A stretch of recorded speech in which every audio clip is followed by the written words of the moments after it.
Salut, salut à tous les fidèles téléspectateurs de cette grande émission nationale État solide, c'est votre émission de sport depuis l'Afrique du Sud.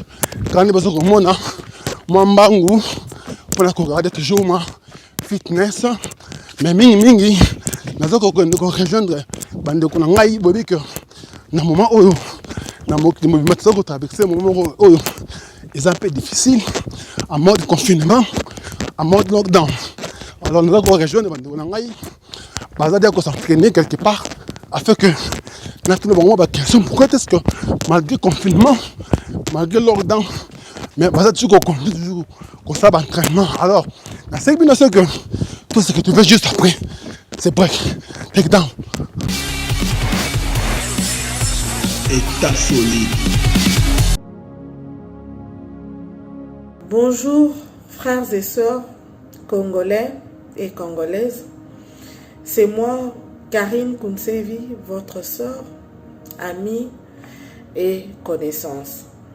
Je viens juste nous rappeler sur les règles ou les consignes sanitaires pour éviter le coronavirus. Première consigne, nous devons prendre du savon et de l'eau pour se désinfecter les mains, tout au plus 20 à 30 secondes. Deuxième règle, nous devons éviter de saluer en se serrant les mains et éviter les embrassades. Alors pour toute personne qui a le coronavirus, toussez en utilisant le coude. Ne toussez pas en utilisant vos mains ou bien dans l'air, pour éviter que la personne qui est proche de vous puisse attraper la même maladie. Mettez les masques si vous êtes malade, surtout pour protéger nos collègues personnels de santé, nos docteurs qui sont en train de prendre soin de nos familles qui sont malades. Isolez-vous quand vous avez le coronavirus. Merci. Que Dieu vous bénisse et que Dieu bénisse la RDC. État solide.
État solide. Welcome back one more time dans votre émission État solide, solid state, où elle est en mode lockdown, cela veut dire en mode confinement. Quand nous savons que non, à travers l'émission autour là, c'est bien Makamoko est spécial. Et Bobi était dans mon Kimbimba. Tout à traversé un moment très difficile. Obama les allait stopper, mais seulement qu'à notre grande surprise, dans le moment où on a fait ici, 6 heures, rien ne peut nous stopper. Rien ne peut stopper les sportifs. Il y a continuer comme ça l'activité. La raison pour laquelle David, Yaka, autre comment est-ce que malgré qu'il y a le confinement, malgré qu'il y a le lockdown, mais bis tout ça tu continuer à s'entraîner parce que après le confinement, après cette période directement bazongi na compétition na bango. Raison pour laquelle yo oanandako, aux sportifs, aux footballeurs, aux basketteurs, aux judoka, aux karatéka, aux sportifs, il y a une discipline.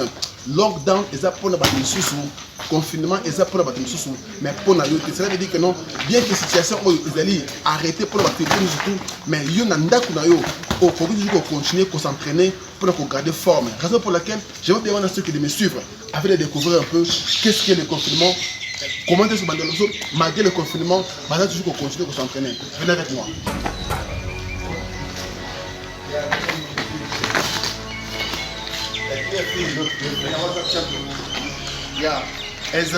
Comme vous pouvez le voir donc, après ça il y a moi inscription que non, mbote dans le bon côté, toujours moi distance pour éviter cette propagation, il y a virus, il y a coronavirus, on est ravagé par-ci par-là. Ça fait bonjour, comme mais il y a le confinement, lockdown, mais qu'est-ce qu'il ne va pas venir pour les lockdown? Le lockdown est vaste, lockdown est dans l'entraînement. Lockdown faisait là, tout le matin, mais il décidé que les locaux, tout ça, l'activité pour le lockdown aussi là, jouer aussi là, il faut tout ça dans l'entraînement. Donc, on est les lots, tout ça maintenant, ça entraînement,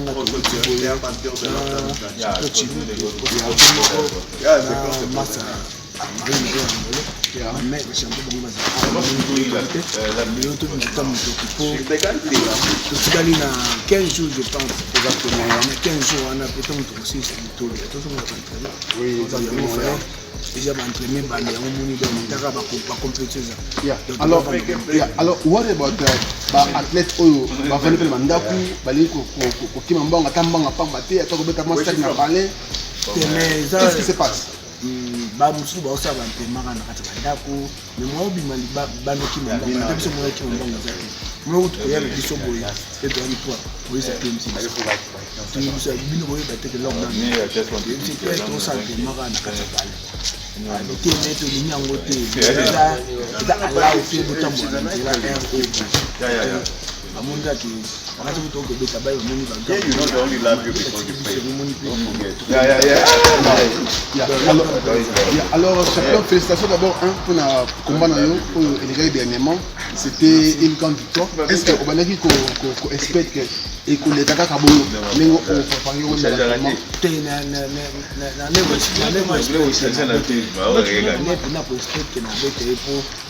there was no way for the one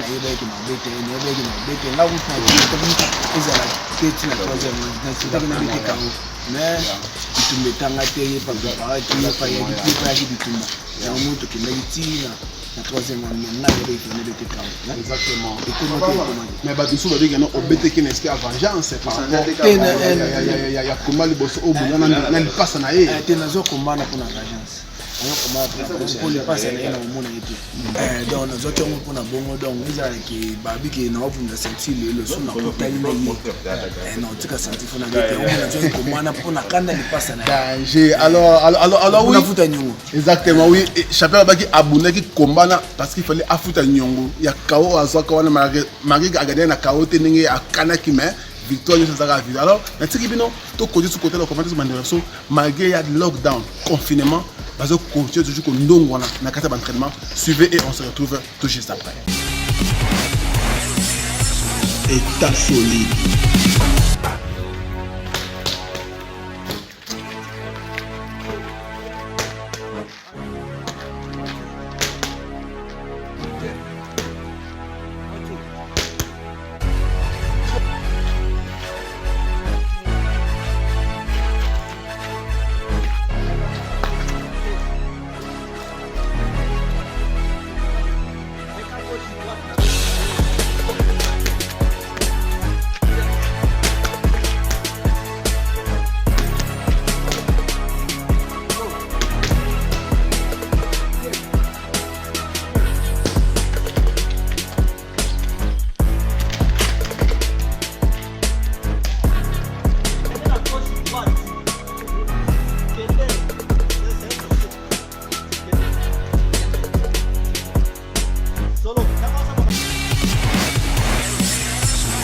État solide. Welcome back in for the plus votre émission État solide, solid state où elle est aujourd'hui en mode confinement, en mode lockdown. Malgré lockdown, malgré confinement, mais athlète, il faut continuer au travail parce que 2020 elle est année à la compétition. Je suis avec nos amis au bazar pour continuer toujours pour s'entraîner parce que la compétition ça peut arriver à tout moment. Afin que tout le monde me rappelle que ceux qui ma camarade on peut préparer un mot. On va expliquer comment il faut s'entraîner. Bonjour. Oui, s'il vous plaît. Ouais, en tout cas, excusez pour déranger. Tout le monde malgré il y a lockdown, nous vous êtes pour continuer pour s'entraîner. Pourquoi Pourquoi vous paniquez parce que votre mingi après 21 jours donc on est né bon, raison ça que toko libanda ya balwa ngokate mais raison mususu pe ezali que toki ko bima libanda ya raison la biso te omoni o mibale yaza presque content yaza contenda combat à kobunda soki ezala combat ya suka te poza mposa kutana moko boye ya revanche et ezala combat ya sentir voilà pourquoi Marine est à la combat. Il était avec là tous la commission ça kuna il à la combat. Donc moi et toi arrêter exacté. Tu quoi arrêter te t'occuper comme une banda mibeko ya mboka ote donc voilà. Alors, est-ce que vous avez malgré que l'Ouana, oui, déjà déjà lieur mon pas il y a quoi baki tango bako mata ça moko négatif ko ya te pour ba bandité ba mi lié c'est bien que ba toujours la discipline ba toujours. Alors qu'est-ce que peut-être vous direz peut-être à tous ces sportifs qui sont là ils se sont dit que non, c'est cette période ils ont le chapeau de paiement, tout le fou, tout le jus, tout le là, pour courir comme ça, on est vraiment. Est-ce que vous courir dans GT? Parce que tout le monde sait que non, ils ont prévu à ce que les Jeux Olympiques, ils ont organisé dans le monde. Guys, hello, le sport est occupé, Mondo Mobiba, ils ont place au biso de vivara eza salle na biso eza gym na biso ndaku ozo lala chambre ozo vana na flat n'importe où place aux allez dans la flat au fi ko transformer ngo eko ma gym na ko se gaver na ba mafuta trotter au miti ko tika na discipline ndenge to liaka mais aux 8 ans na entraînement c'est-à-dire tozo que ne nulle part au miti même battant au travailler 4 heures du temps na ton au travail 3 heures du temps pour pause ou temps il y a pour là avec force l'eau de la mucosa à l'énergie donc transformer place au solala et comme place au entraînement. Oui exactement transformer place au solala place au sakovanda et comme place au entraînement raison pour laquelle la tiki beno bote la compétence que ba athlète ya monde ba convertir na période oyo bisika ba vanda ka et comme il va aller entraînement suivez et on se retrouve tout juste après. État solide.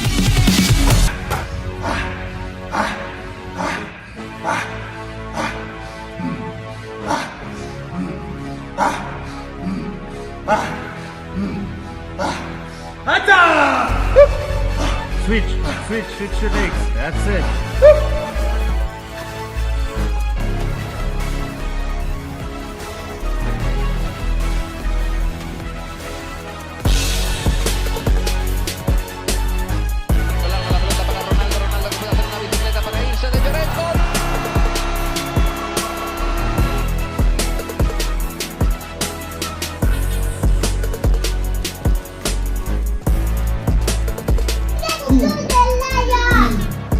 Oh.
État solide. Welcome back in for the plus toujours dans votre émission Solid State État solide où il y a toujours ça en mode confinement, en mode lockdown. Je crois que par exemple on a commenté ce que ma athlète dit so ba boy ko là ba boy ko pema parce que babi après lockdown, après confinement, il y a les reprises, il y a la compétition d'où il doit se garder toujours à chaud. N'engé to ban anglais, they must keep warm. Alors, raison pour laquelle on donne un petit peu sur ça mettre solo afin que AFC soit plus. Pourquoi est-ce que on va aller au lockdown, bah entraînement va monter. Salut maître. Salut, il y a mon qu'ils ont traversé, moment un peu difficile. Tout le monde était partout fermé, bah shop les a fermé, bah école les a fermé, bah boulot les a fermé. Mais bino boboy au lockdown, bah entraînement. Pour quelle raison?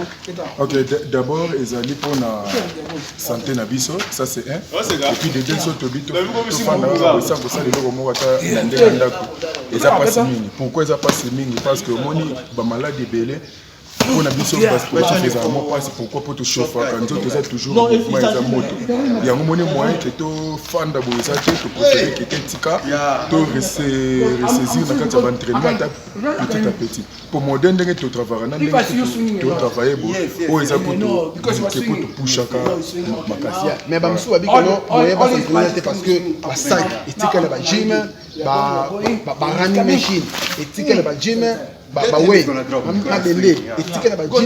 ne doit pas s'entraîner parce que tout est resté dans les gyms et les gyms fermés. Il faut que bani. Le bagage que non, ils a qui paraissent. On a zo baza qui paraissent. Biloko to ko sala wa mabende. Ba pompage to ko sala na ndanga. Ba triceps au looking net moi kiti mo bo fandi. Vous sala moi ba triceps moi. Est-ce que l'exercice moi de mon santé. Malgré que il n'y a pas des outils d'entraînement, mais on peut donc,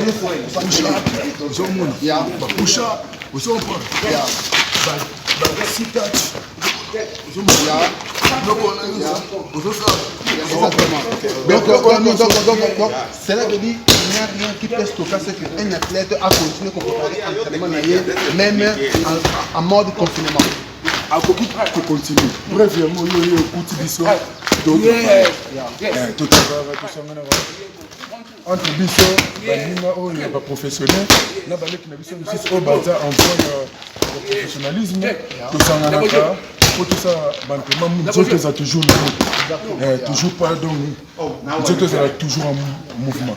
Exactement. Alors, nous allons s'entraîner dans la future contender ceinture champion lycée Chili Mabanga Christian Père le boutique à la cimetière pour aller pas contre na kataka mais seulement que yo tozo mono sur na kataka santé donc ni oyo au bombe pour les biso peut-être que ni solo zeli koya te loko na bombe so na fanda ki na par exemple contenu contrat ya organisation na zaki ki kobunda liboso ezalaki bien te ezalaki mabe yango na senaki ba canceller yango la pema penanu même organisation mosusu na sala na coach na ngai oyo sika bisika na komi ko s'entraîner ayebisi ngai atuna nga kutu ayebisa na parce que moi ezakena dikelo komba na IFC na saki ke soki bakomona na bunda na IFC ezasuri ba contrat ba 2 ans ezala contrat perfect alors soki ba bunda mabongo na rozona ko eza musala oyo ngai na kobunda et puis eloko mosusu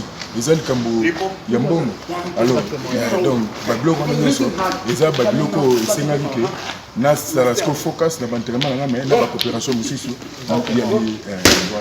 mais tant que vous avez un contrat ezalaki bien te donc cela veut dire que non un athlète il faut faire un contrat dans lequel il faut signer pour la carrière bien sûr c'est important parce que si on évite contrat oyo aussi parce que eloko ezosala biso délai eza nini anglais eza langue moko boye toyekoyekola ngo awa ozomona alo baninga misusu kutu baifoko biso tosali po tobanda mpe kotanga anglais yango tobanda mpe comprendre yango eza na baninga misusu oyo bazokomprendre yango te ti lelo mais baza na kati ya IFC comment bakopesa yo nani contrat ya 2 ans mais dans 2 ans wana ifalaki obunda ntango so ata 6 combat mais dans 2 ans ntango so obunda combat moko okosurvive na famille toza baprofessionnel ozomona yango ozomona ke baninga ebele bazobunda te mpona babiloko wana ozomona soki ozatanke athlète obapesi otanga yango soki oyebi te mema motu oyo ayebi anglais akoyede yo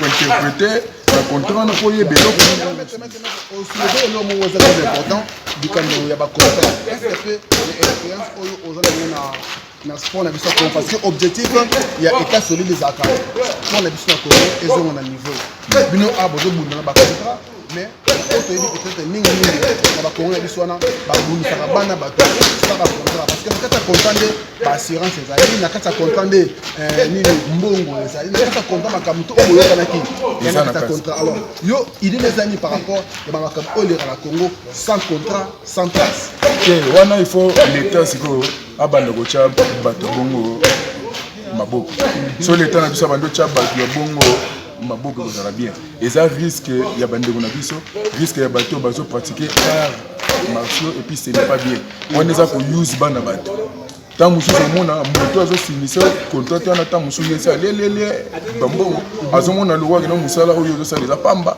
wana eza malamu alors l'état faut telemela ngo acha bato bongo maboko et puis bino bathlètes oyo bobundaka bongo sa ba contrat il faut boluka moyen boluka siko bofungula miso contrat ya Congo et komama na français so bobi français te luka muto ya bi français wa otangela yo oyo ya ko interpréter le pour que oyeba makambo ni komami kuna ce que ça un avantage na yo bien ça un avantage ya organisation ce que ça na avantage ya organisation pamba mes chers frères et sœurs il faut goûter le mélange.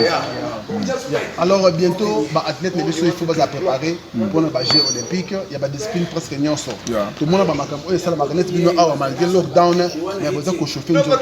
OK, peut-être ils appellent la monsieur malgré lockdown, malgré confinement, bah toujours on explique toujours qu'on préparer compétition. Il y a Jeux olympiques qui s'est passé na Japon, ça nous a permettre et c'est passé. Mais au côté de la souka masolo boy, bah comme on a bango, na liste buka bomo, exacté. Pour phénomène laisser la mettre. Je crois que aux Anna Congo, au lieu de la réalité, pour essayer là, il faut ni laisser les gens. Surtout que tout le monde a mis ça sika. Azana en place un année Amos Mayo. Message non et gros années vraiment. En tout cas, message n'a rien que au moni batata on a il y a pas responsable on a. Bolimbi sanga mais ba mité ma bien. Pourquoi? Soko moni bablo ko wana zo continuer bon pour nani. Au lieu que bathlètes bakende bango bazoka basi na bango bana na bango ba noko na bango na bakoko na bango na bamboka bacha na kata ba liste oya ba voyage pour bakende ko tikala na poto comme Bangulu biloko wana son excellence monsieur le ministre donc telemela biloko wana yebi umeli na musala wana oyebi ba réalité oyo na zolo bana très bien oyebi yango très bien telemela yango donc landela yango et puis bathlète bo dénonçaka babiloko wana badonso ba yoka te badonso na ba ministre ba yoka na bango te na donc eza passe alors bathlète bino fo botelemela yango parce que eza malamu te botelemela yango bobengisi ba journaliste ba ye bo dénoncer loko wana et bimi na mposa comme ça ministre soka yo quitté président de la République, son excellence, information. Ministre son excellence pasteur Amos Mbayo ngaza mwana matete président matete normal na oyebisoka reza advice pour ceux qui ont salé ngote to yaka na TV to loba na oloba pona loba na Denis Kambai ayoka te via na biso matete akenda la balle libanda basotisai vio ya o musuku mene oya ki papi nyango otukutana na kata bara comme ministre pour ayo dumani amena sama donc frère de monsieur ayaki ezaki pona ayaki na kutana ni toba ni na kata bara toba ni na kata bara apisa azo expliquer batu ke yene ministre pour pas kota ye do ye ministre ngapi kuna ye akanzi que ne teza na na Congo ministre ya bafulo jomo aza pour boyo kota ye ne ada ministre ni ya sport akoti tant que to bandi abandi to alibé to libé to bien libé to $200 papa mikolo boto na $200 après to kuta na deuxième jour to bengi ya ka ke biso to ba combattant to bengi ayeli liboso la police station azoba ngati ke to beta so ba to beta liboso police station to beta siko ekomi ke siko tanga ye to so ina ye possible ba réalité fou ici bagan Gars ils ont le côté, gars ils ont le côté. Maman na ngobele, ba mettre ba go ba na pesa ba banga ba prêtre. Gars oyo, soda $100. Dans $1000. Au sommet, 100. Mais maître, sorry. $100,000. 100. Mais pour goûter un mabé, on va bazar, non? Et pas boxer, pas bunda, gami balé. Et chacun de C'est le hôtel. Je crois que partout. champion ici, champion ici, ça militant, il y a changement. Il y a ce que sport n'a pas échangé. Bana o baza ko sala sport. Pour les chaînes, baza na avenir. Oh, j'ai dit sport et loisir. Bon, on est à loisir, on est à loisir. Moi, je vis ici en Afrique avec mes enfants. Calme-toi d'abord. Calme-toi sur le bakoyo quand tu vas capter au thé. Et bah yo rapporter pour yo na Nabiboy. Tout le monde a ba député d'Arao, ceux qui infraction au salami na niveau ya gouvernement. On va interpeller ministre tel. Mais pourquoi est-ce que le ministre du sport a interpellé jamais le ministre du sport sur les cas, pourquoi il a interpellé les députés par rapport à la justice au État de sport? Est-ce que c'est impossible que le ministre du sport va venir ici parce que il fallait qu'il participe à la compétition merci pour la question. En réalité, moi, je suis là qui tout temps au sport. Attaquer ministre du sport, on a ministre du sport quand le sport est balé. Donc on a ceux qui à la mouki na butu ba fait sport il y a le match alors quand c'est ça ballet judo boxe tennis handball MMA karaté boxing a éviter que ça sport et comme un sport soka moni ba dossier na nani na bureau na mais yemo na mutu na so babi makamba sport ya quand ça ka bakamba bal yango na mona ka injustice mo ko sala na fédération karaté ministre a éviter injustice mo ko sala na makamba boxe ministre a éviter bato kutu ba voyager ministre ba kutani pe na ministre te baza bandeko ya mutu a memi délégation wana ministre mo ko ndao ke no kama oh athlète oh athlète neni ayebi ko ba kende kité pour avandisa ki bango te ayebi makambo te mais soki za balé ndoko mona ayebi c'est ça la réalité ngana sepelaki na président bati nenga ya mbaki junior makabu exactement moni champion valeur na balé akomba balé wana na otozelo ko monter na balé wana mais na box kan wana to soir na biso ba omona soki nani soki bakangi batuku bavongi lokola musicien bale na makolo soki okekana bazwaka eloko moko te mais kala ndenge banégligaki ceinture ya WBC ceinture wana ceinture omona mark eto na lata omona ceinture oyo poemani poemani omede bayo bundi ata ni mobutu apesela yango yeni wana ko yango wana ni junior makabu aye nango na Congo je crois que dans le Kinshasa, dans le temps de Miko Nangai et pas à ministre sport et pas à président fédération et pas à expliquer qu'est-ce qui s'est passé afin que compétition à niveau et va organiser même la presse du monde entier va critiquer les amateurs organisation. Alors on a fait un peu moins compétition. État solide. Bragging rights lightweight fight, 6 years the elder is Chilumba Mikishi. 7 inches higher, 1 pound lighter. Nice body kick from Kayambala, pushes opponents back against the hex.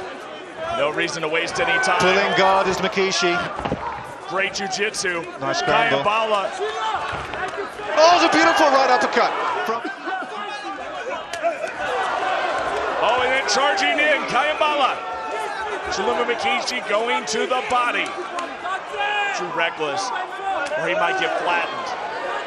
He's looking over to his corner, wondering where his corner is, looking for a bit of a device. He seems to be looking sideways outside the hex. I'm not sure what he's looking at. Oh, and there was a big uppercut that missed, and Mikishi might have hurt his shoulder. He may have dislocated. Stances, moving around a fair bit, seeing if he can find any holes. And Kayambala's game, he's rocked him. There was a short shot that got him. He went nice right uppercut that missed. They're clinching up. Oh, both guys going for it. Who's going to go down? Oh, what a shot! What a left shot by Mikishi! Oh my goodness! Kayambala is out for the count. What a shot! That was something special. Let's take a look at it. Oh, the right went over, but it was just a massive left swing. Let's see if we can find another angle of it. There, he's a little bit wobbled. The right goes over and misses, but here it comes. Oh my goodness! What a shot! A superb knockout, and the crowd went wild. That was a beautiful shot. Wow, Mikishi's asking for the belt. On the tape, Anasek Kenyev is 10 years older. 1 inch higher, 2 pounds heavier, but all within the legal limit yesterday when the lads weighed in at the EFC swing. Ooh, look at that, throwing fire. Oh, it's a good right down the set. Back Pierre up. Oh, and he's already going for the takedown. Kanieba has to move. And look at that. Takedown attempt. Great defense by Kanieba. He's absolutely stacked. It's loaded. You are right. Chiluma Mikishi put his name in the drawing as well. That was a big right. Here comes Kanieba. And again, Pierre goes for the double. He's going down this time. Succeeds and he needs to pop up. And followed up by a nasty left elbow as well. And you're right. Burta looking very war-torn here. Lucas Swart has seen the mouth guard coming back, but there's not a position he wants to stop them in. Not with 10 seconds left. I don't see it happening. Swart has seen it. And Anisat Kanieba is finishing fast. He hears the clapper. As if there's any doubt in the judges' minds. Superb performance from the showstopper. Now this is a Kanieba. Prestonic brings you the action replay. A gorgeous takedown. Something that we didn't really know was in the arsenal of Kanieba, especially on a multiple time Commonwealth wrestling champion. Yeah, there was just some nasty elbows coming in, particularly in that final third round. A nice fairy kicking attack, some running, jumping strikes from Anisat Kanieba. Had Pierre Burta thinking twice about his exits, coming in at some nasty angles. And really, if Joe Cummins is not able to make it out in Cape Town later this year, then... Ladies and gentlemen, after 3 hard-fought rounds, we go to the judges' scorecards. All 3 rounds and all 3 judges go to your winner by unanimous decision. Anisat, the showstopper, Kanieba! État solide. Welcome back in for the plus toujours dans votre émission État solide, Solid State, votre émission de sport qui vous est présentée depuis l'Afrique du Sud. Comme vous le savez, toujours dans notre émission, il y a athlète Oyo Baslaka fierté. Il y a 3 couleurs dans l'édition nationale, rouge, jaune, bleu. Malgré le confinement, malgré le lockdown, Bango va continuer à prochainement, Tombo là toujours Bendele Yambo Suko. Alors, vous comment on a commenté sur Bendele Yambo, Baza qu'on s'entraîner, Baza qu'on s'est chauffané parce que compétition, il y a un équiparaté. Compétition, il y a une circonstance de mon côté. Alors, bonjour. Ah, bonjour. Oui. Il y a un niveau. Il y a pas de mots qui me disent, est-ce que quelqu'un peut se présenter avec moi parce qu'il y a une chose à faire. Bon, ils ont Chilou, ma banque, des batailles, des arbres, des arbres, des ganga, comme Kolo, donc autrement qui quoi, c'est ça. Mais c'est moi que avant tout seulement, quand tu mingi, des éléments qui na compétition, qui na main ligne, na ma tête, na biso autre bien ma tête à Pretoria, hein. Je suis tard un jour, un bistre bon, il y a bon peu Ezra, peut m'a créé na ma tête. Je crois que nous avons avec Fachi Béton, ça va être rendu possible. Mais c'est vrai que vous avez un moyen de venir. Vous avez un moyen de venir pour quelle raison? Vous avez un cacaille mon expliquer. Alors, la chance à Koutanayo expliquer Biso, Chilou Mabanga, moyen de venir pour quelle raison? Et en tout cas, moyen de venir, ils ont comme un monde na mi pesango par rapport à ba résultat dans ndenge sport na Congo pour na bunda mo ba bitu belé na ba compétiteur ma makasi na ndenge ba judo. Donc, ne n'avons pas souvent résister donc il n'a pas très bien. Des mangas moko selon ba écriture la Bible quoi. Ne moi moyen bien qu'il est là donc c'est que tant que la scène la victoire na zoango. Exactement. Donc si ma banga tinenge un peu ça moyen que bien parce que on est surtout assez c'est donc ba combat on au bunda ba victoire aux c'est de au kana ngope au mona ngope. Ya na scène mouvement na kana on a concentrement bien na zoango. Ya. Mais c'est moi que secret il y a au senga au zokango. Pour les sportifs, les amis, les amis, c'est vraiment le quête, c'est à bateau, les amis niveau. En tout cas, secret normalement, secret, ils ont le bosson nous a, ils ont le bon gars chrétien ensemble là-bas. Il y a le sambo et puis il y a mis la training et puis koye kola. Donc maintenant, na luka ma koye kola donc. Mais mingi bazo comprendre tant bazo koye kola, azo en université, akende na campus, koye kola. Koye kola, il y a koye kola entraînement quoi, koye kola parce que ngana jiluka. Malgré ceinture non on a un judo mais tilelo na ekola judo tilelo ça là entraînement judo na taxe tilelo na ekola et puis boxe na ekola petit lelo makolo bakik na yekola petit lelo donc na linga mako découvrir le moya sika par rapport à ndenge na sala résultat na ngaya ko ndeti combat na notre dernièrement awa ba règle qui belé donc à partir de combat na moi da ba règle belé ba coach na ngaya ba vie na ngaya belé ba monti na ba règle donc na zo continuer je peux ko battre un plus quoi. Mais étant donné que nous avons dit que nous avons des formations judoka, mais maintenant nous opposition à MMA. Au moins MMA bien carrément MMA étant que judoka et Barcelone. Bon en tout cas bâti plus belé pour moni judo ezara to sala ba mouvement quoi. Mouvement na mo ba clé mukie. Parce que mingi net ba judo ba Congo basa beaucoup plus ba clé té ils allaient basa beaucoup plus dans mouvement quoi que non bambi muto luki point au garder au gelé ba blo bon tout monde mais or que normalement ceux qui au sali judo vraiment est bien au gumo la na ba clé les judo ka auto alors ça déjà ba le même clé tout ça na MMA ba chichi kata mais ba blo ronyo déjà ba blo ka ba na judo mais ba na négligeant pour dans le ka au cham tout movo de pas no gagner ba ni blo est très important donc il faut que vous vraiment donc cela veut dire que sur une c'est le lot dans ma aux occasions et aux on a Congo même quand rapport à l'entraînement il y a judo au Congo comme ça na bande on sait que au lac bon sur bablo musu o et la kaka na judo mais peut-être ba coller ça quand on est dans quatre entraînement en tout cas c'est très important na sir bateau ba salaka bateau ba sala judo ba ko expliquer donc ba clé nyoso mo na ba kanga banani na ba MMA la plupart ba clé ils avaient clé tout ça na ba judo ça na ba jiu-jitsu na Congo ils ont donc ils avaient même clé alors jiu-jitsu bo salona jiu-jitsu bo salona ba clé on a ceux que aux ana pour ça muso yo ça MMA na futur faut que yeko la judo ka mouvement te yeko la mo ba clé wana ils très important ya poso na MMA et go faciliter au peso opportunité de l'éco donc c'est ça exactement alors chez Mabanga je crois que au bête qui sérieusement n'enga batu baneli ko cela par rapport à ça na pesi mambote na dada yaya dada darling oyuna avant combat ça prophétique non lek na moyenge beni masa ona akoy na poule mabe mais c'est que na kata combat to mona ineteka on est épaule et c'est qui moi dérangement quelque part ba kini écoute pas côté moi lili mais allez gon c'est comme là que non on a chaque c'est qui qu'est-ce qui s'est passé en fait choc na polo au entraînement je pense que 2 semaines avant combat j'ai choc pour nos sparring na bon massa moi ba bouler même sur école ndele pas gagner qui na KO na j'ai choc na épaule pour nous ça la sparring na MMA ba ni a tient clé na la retard au tapé épaule dimanche tout le monde bon tellement qu'ils avaient la clause ya combat na boye na ngaki na pull out boye ba akimi combat ba bloc belé plus ya akimi combat na zapi na poser à moi na mon ke bali ya moi na té to bon na rato sila ya merci ko on se peut ebima ki yo pona neka utapaki to to mona pe ba tuzuzu o épaule aboko to bunda épaule akati combat yo kata te pour quelle raison en tout cas ngama bloc ya bloc ya kata wana ki pona choc mo bo ya ki il y a des pour pour ngela chilo mo bo ya makasi mais ebimaki maintenant on a simbi na senti bu ezongi mo mke mage passe ça qui on va faire kotika bongo te ngabo kotika faut ka obeta ka opo kotika bongo vraiment en tout cas de ngabo exactement alors next chose la ligne rose la nani on senga nani ko bituma MMA basengaka bituma MMA menja basengaka next yo oza ko expliquer nini ya en tout cas na mid oyo na ranking na biso ranking ça le rôle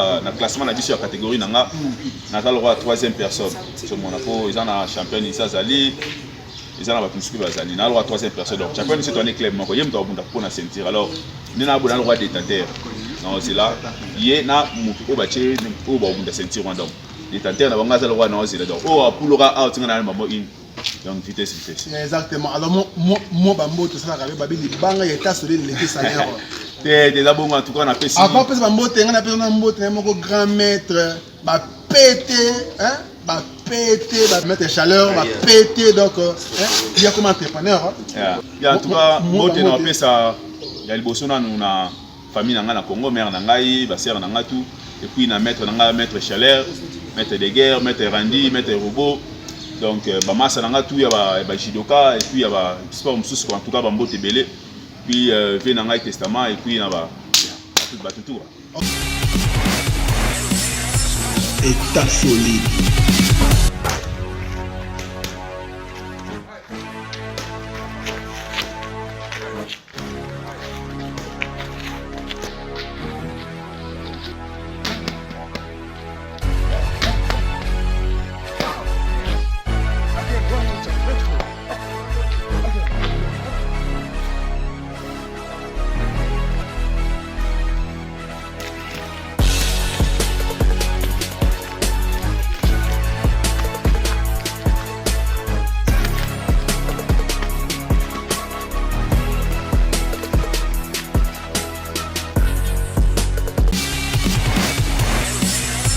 état solide.